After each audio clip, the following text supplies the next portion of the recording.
नमस्कार दोस्तों। आज वारदातों की, अपराधों की जो कहानियां हैं, उस कहानी में आज की हमारी जो कहानी है वो है मध्य प्रदेश से। मध्य प्रदेश का एक ज़िला है देवास।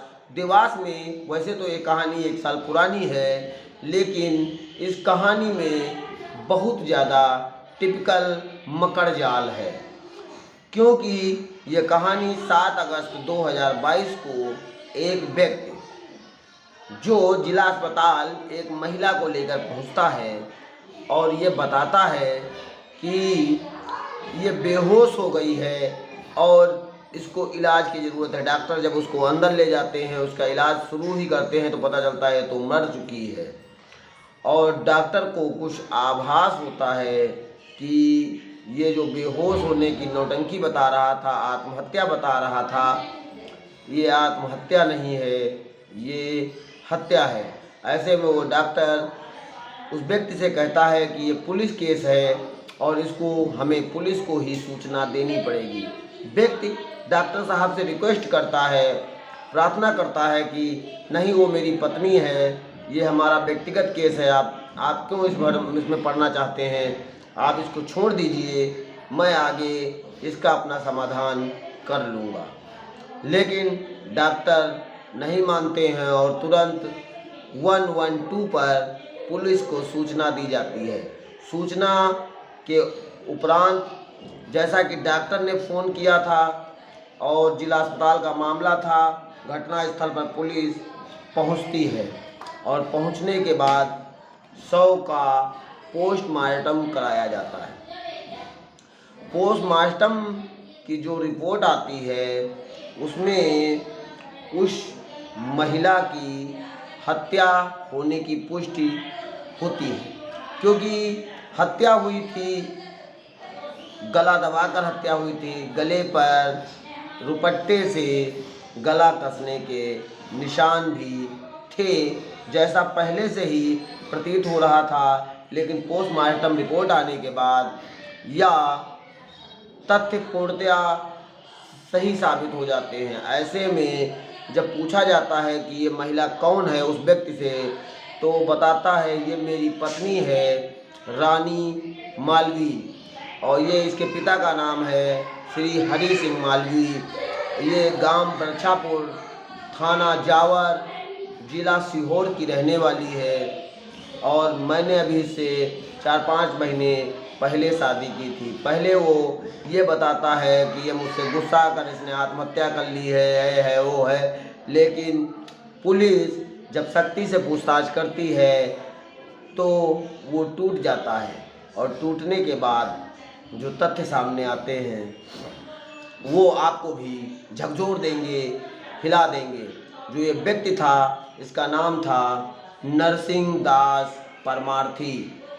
नरसिंह दास परमार्थी एक मेडिकल स्टोर का काम करता है और इसकी शादी पहले ही नीलम नाम की महिला से हो चुकी है, जो कि 14 वर्ष पहले शादी इसकी हो चुकी थी। इसकी उम्र होगी वही 33 साल और 14 वर्ष पहले 19-20 साल की उम्र में इसकी शादी हो गई थी नीलम नाम की महिला से, जो कि शादीशुदा 3 बच्चों का पिता भी था। और ये जो रानी मालवी है, ये आज के 4-5 साल पहले, मतलब 7 अगस्त 2022 को ये घटना हुई, उसके 4-5 साल पहले सीहोर से देवास पढ़ाई के उद्देश्य से आई थी। यहाँ पर अपना करियर बनाने के उद्देश्य से आई थी, लेकिन परिवार से जो भी खर्चा पानी मिलता है उस खर्चे पानी से उसका जीविकोपार्जन नहीं हो पा रहा था। ऐसे में उसने नौकरी करने का प्लान बनाया। कहीं से किसी माध्यम से इसकी पहचान नरसिंह दास परमार्थी उर्फ बबलू से हो गई और बबलू का एक मेडिकल स्टोर देवास में ही चलता था, जहां पर ये काम करने लगी।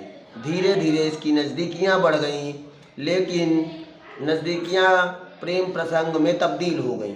और जब प्रेम प्रसंग इसका चलने लगा, ऐसे में ही कोरोना आ गया। कोरोना में बहुत से मेडिकल स्टोर, बहुत सी दुकानें, सारा सिस्टम बिल्कुल क्लोज हो गया था, बंद हो गया था। ऐसे में इसका मेडिकल स्टोर भी बंद हो गया। तब यह अपने घर पर ही रहती थी, क्योंकि जो पर रीतू मालवी थी, ये अखाड़ा रोड स्थित एक मकान में किराए पर रहती थी। वहीं पर इसने अपना सिलाई कढ़ाई का काम भी इसको अच्छी तरीके से पता था। इसने थोड़ा बहुत सिलाई कढ़ाई का काम शुरू किया। धीरे धीरे व्हाट्सएप ग्रुप, फेसबुक, ट्विटर लोगों के द्वारा एक दूसरे के माध्यम से इसने प्रचार प्रसार किया, और जिसको भी कपड़ा सिलाना होता था थोड़ा कम रेट में सिल देती थी, तो लोग इसके पास कपड़ा सिलाने आने लगे। फिर धीरे धीरे कोरोना जब समाप्त हुआ तो इसको फिर परमार्थी ने अपने यहाँ बुलाया, लेकिन इसको उससे ज़्यादा इनकम इसको कपड़े वाले व्यवसाय में हो जाती थी, इसलिए इसने वहाँ जाने से मना कर दिया। क्योंकि इसको लगता था कि अगर मैं कपड़ा वाला काम मेरा व्यक्तिगत काम है और अच्छे से चल रहा है, तो मेडिकल स्टोर पे जाने की आवश्यकता ही क्या है। ऐसे में परमार्थी इसके कमरे पर आता था, मिलता था, जुलता था और चला जाता था, और किसी को कोई शंका भी नहीं होती थी। मई में जब ज़्यादा दिन हो गए तो इसने इसके ऊपर प्रेशर बनाया कि तुम मेरा यूज कर रहे हो और ऐसे नहीं चल पाएगा, क्योंकि अब आपको मुझसे शादी करनी पड़ेगी। शादी का जब ज़्यादा दबाव हो गया, और शादी ऐसे वैसे नहीं करनी पड़ेगी, अच्छे से लोगों को बुलाना पड़ेगा, वहाँ खाना खिलाना पड़ेगा और अपने जानने वाले लोगों को बुलाना पड़ेगा। ऐसे में परमार्थी उसको समझाता है, नरसिंहदास परमार्थी, कि देखो मैं पहले से ही शादीशुदा हूँ, शादी नहीं कर सकता, लेकिन जब वो ज़्यादा दबाव बनाती है तो एक मंदिर में वो उससे मई 2022 में शादी कर लेता है। और शादी करने के बाद उसको एक खाड़ी बावड़ी में अलग कमरा दिलवा देता है, जहाँ पर वो रहने लगती है और अपना कपड़े का काम भी लगातार निरंतर गति से करती जाती है। जिस दिन इसने शादी की थी वहाँ पर कुछ लोगों को भंडारा टाइप का कार्यक्रम भी आयोजित किया गया था, जिसमें कुछ लोगों को खाना खिलाया था, और शादी की और आना जाना इसका लगा रहता है। लेकिन शादी के कुछ समय बाद ये कहने लगती है कि देखो ऐसे नहीं चल पाएगा, अब तुमको अगर तुमने मुझे अपनी पत्नी बनाया है, पत्नी का दर्जा दिया है, तो मुझे अपने साथ अपने घर पर रखो, जिसके लिए ये तैयार नहीं होता है। ये बार बार इससे कहती है, लेकिन ये बार बार वो उसको मना कर देता है। ऐसे में एक दिन ये इसके घर पहुंच जाती है, जहां पर इसकी पत्नी नीलम इसको मिलती है। नीलम इसको देखती है तो ये पूछती है कि आप कौन हैं, तो बताती है कि मैं नरसिंहदास परमार्थी की पत्नी हूँ। तो नीलम कहती है कि मैं उनकी पत्नी हूँ, ये मेरे 3 बच्चे हैं। इसमें आपस में कहासुनी होती है। कहासुनी अब आपको पता होगा, जैसे किसी महिला को पता चले कि उसकी सौत उससे मिलने आई है, उसको पता चले कि उसका पति एक दूसरी महिला से शादी कर लिया है, तो उस समय एक महिला का दूसरे महिला से किस प्रकार के शब्दों से व्याख्यान होगा।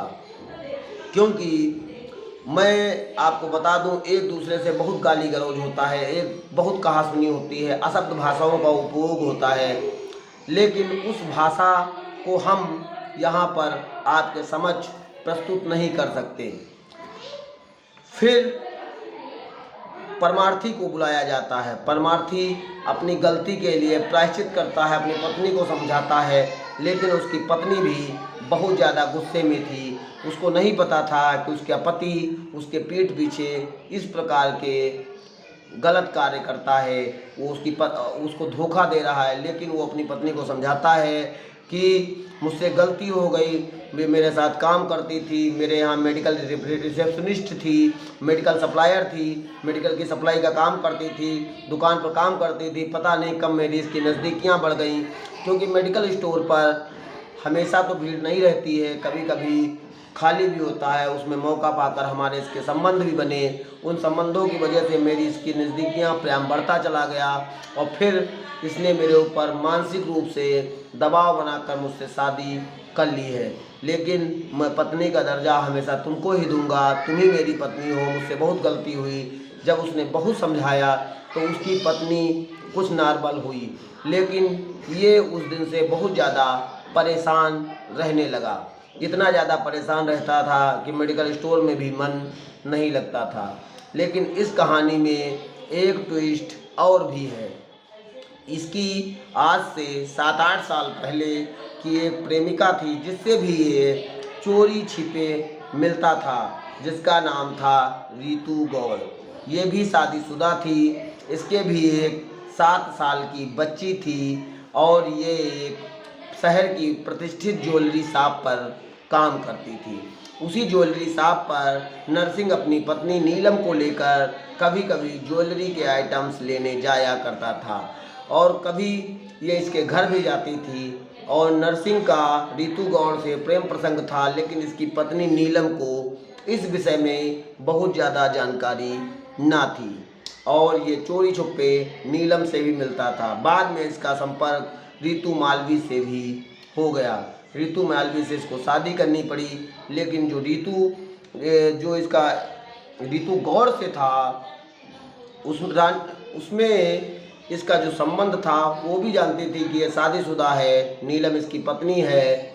वो सिर्फ एक संबंध था, आपस में मिलते थे, एक दूसरे से अपनी बातें शेयर करते थे, अब संबंध बनाते होंगे या जो भी जैसा भी रहा हो, लेकिन वो इसकी एक दिल की प्रेमिका थी। जब ये परेशान रहने लगा तो एक दिन यह इससे मिलने गया और इसको परेशान देखकर इसकी प्रेमिका रितु गौड़ ने पूछा कि क्या हो गया है, इतना परेशान क्यों हो, तुम बहुत दुखी हो, लग रहा है कि तुम्हें बहुत कोई कष्ट है। तब ये बताता है, पूरी कहानी रितु गौड़ के समक्ष बयान कर देता है। वो बताता है कि मेरे मेडिकल स्टोर पर एक लड़की रानी मालवी काम करती थी, उससे मेरे संबंध हो गए। उसने मुझे ब्लैकमेल करके, मुझे दबाव डालकर, मुझे डरा धमका कर, पुलिस की धमकी देकर मैंने उससे मंदिर में शादी कर ली और शादी के बाद वो मुझे पत्नी का दर्जा देने के लिए बार बार परेशान करती है और कहती है अगर तुमने मुझे घर पर नहीं रखा तो मैं स्वयं घर आ जाऊंगी, घर पर ही रहने लगूंगी। इस प्रकार के तरीके से मुझे डराती धमकाती है। तो रितु जब सुनती है तो वो कहती है कि चलो मैं तुम्हारी समस्या का कुछ समाधान कर दूंगी। तो ये दोनों बैठकर प्लान बनाते हैं कि रानी को रास्ते से हटा दिया जाए तो ये समस्या अपने आप ही समाधान हो जाएगी। ऐसे में ये जो रितु गौड़ थी, नरसिंह की प्रेमिका, ये अपनी एक बचपन की सहेली होती है प्रियंका कुशवाहा, इसको भी अपने इस घटनाक्रम में शामिल करती है और इसके लिए इन्होंने पूरी प्लानिंग की थी, पूरी प्री प्लानिंग की थी, जिसमें 1 महीना लग जाता है इनको उसको रास्ते से हटाने में, क्योंकि उसको पता था ये कपड़े सिलने का काम करती है तो ब्लाउज सिलाने के बहाने हमें जाना होगा, नाप लेना होगा, नाप करवाना होगा। ऐसे ही मन में स्वप्न 1-2 बार गई, लेकिन वहाँ पर भीड़ थी तो ये लोग उस तरह का काम नहीं कर पाए। फिर दूसरी बार जब ब्लाउज सिलाने जाते हैं लोग तो वहाँ पर उस समय रानी मालवी अकेली होती है और अकेले होने के कारण वो उससे पानी मंगाती है। मौका देकर पीछे से उसके गले को रुपट्टे से कसकर इतनी ज़ोर से कसती है कि, और दूसरी इसकी जो सहेली थी प्रियंका कुशवाहा, ये इसके मुंह पे तकिया रखकर इसकी सांस रोकने का पूरा प्रयास करती है और इसका तब तक दबाए रहती है कि जब तक कि शरीर ठंडा नहीं हो पाता है। उसके बाद प्रियंका कुशवाहा वहाँ से हटकर तुरंत अपनी ज्वेलरी शॉप चली जाती है, वहीं पर दुकान में बैठ जाती है और रितु गौड़ जो कि परमार्थी की प्रेमिका थी वो तुरंत परमार्थी से मिलती है और बताती है कि अभी हमने आपका काम तमाम कर दिया है, आपका काम पूरा कर दिया है, तुम लेकिन फंस जाओगे, इसलिए तुरंत वहाँ से जाओ और इसको अस्पताल लेकर पहुँचो, जिसमें लगे कि इसने आत्महत्या की है और आत्महत्या के बाद पति उसको बचाने का पूरा प्रयास कर रहा है और तुम्हारी समस्या का समाधान हो जाएगा। पहले तो परमार्थी बहुत डर जाता है, लेकिन वह हिम्मत करके रानी मालवी के पास आता है, उसकी लाश को उठाकर अस्पताल ले जाता है, जहां पर डॉक्टरों ने इसको मृत घोषित कर दिया और जिसको ये आत्महत्या बता रहा था वो हत्या में परिवर्तित हो जाती है। पुलिस जब इनके बयान सुनती है तो तीनों लोगों को पकड़ कर लाती है, जो कि वहाँ के एसआई थे श्री पवन यादव।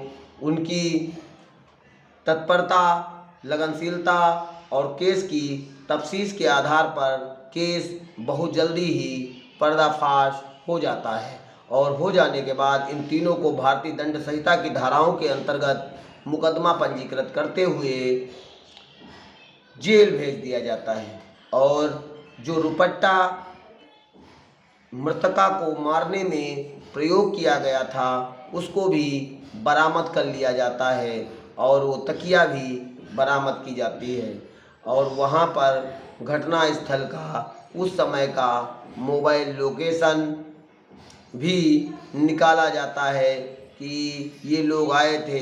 ऐसे में समस्त तथ्यों, आधारों, प्रूफ विल जो सामान था उसके आधार पर पुलिस आगे की अपनी कार्रवाई पूरी करेगी। लेकिन आज की जो हमारी घटना है, आज का जो हमारा कहानी है, उस कहानी में आपने देखा होगा कि एक व्यक्ति जिसकी खुद पहले से ही शादीशुदा है, स्वयं के 3 बच्चे हैं, एक अपने मेडिकल स्टोर पे काम करने वाली महिला से उसका संपर्क हो जाता है, फिर प्यार हो जाता है, फिर संबंध बन जाते हैं, फिर उन संबंधों की दुहाई देते हुए वो उसको शादी का दबाव बनाती है, वो उसको भी धोखा दे देता है और उससे मंदिर में जाकर शादी कर लेता है। और एक उसकी तीसरी प्रेमिका भी है, जो प्रेमिका भी ऐसी प्रेमिका जो खुद शादीशुदा है, 7 साल की बेटी भी है, लेकिन उसको पता भी है कि ये व्यक्ति भी शादीशुदा है, लेकिन पैसा, प्यार या जो भी हो उसके लालच में आकर वो इससे प्यार करती है और इसी के कहने पर वो इसकी दूसरी पत्नी रानी मालवी को मौत के घाट उतार देती है। वो एक बार भी नहीं सोचती है कि मेरी 7 साल की बच्ची है, मैं जोली साहब पर अच्छे से काम कर रही हूँ, कहीं ना कहीं परिवार की जीविका चला रही हूँ, लेकिन वो भी प्रेमिका प्यार में अंधी थी, जबकि उसको पता था कि इस प्यार का कोई भी वजूद नहीं है। जो व्यक्ति पहले से शादीशुदा है उसके पहले से ही 3 बच्चे हैं और दूसरी महिला को भी ये धोखा दिया है और उसको एक महिला ही मौत के घाट उतारती है। बहुत ही सोचने और समझने वाली बात है।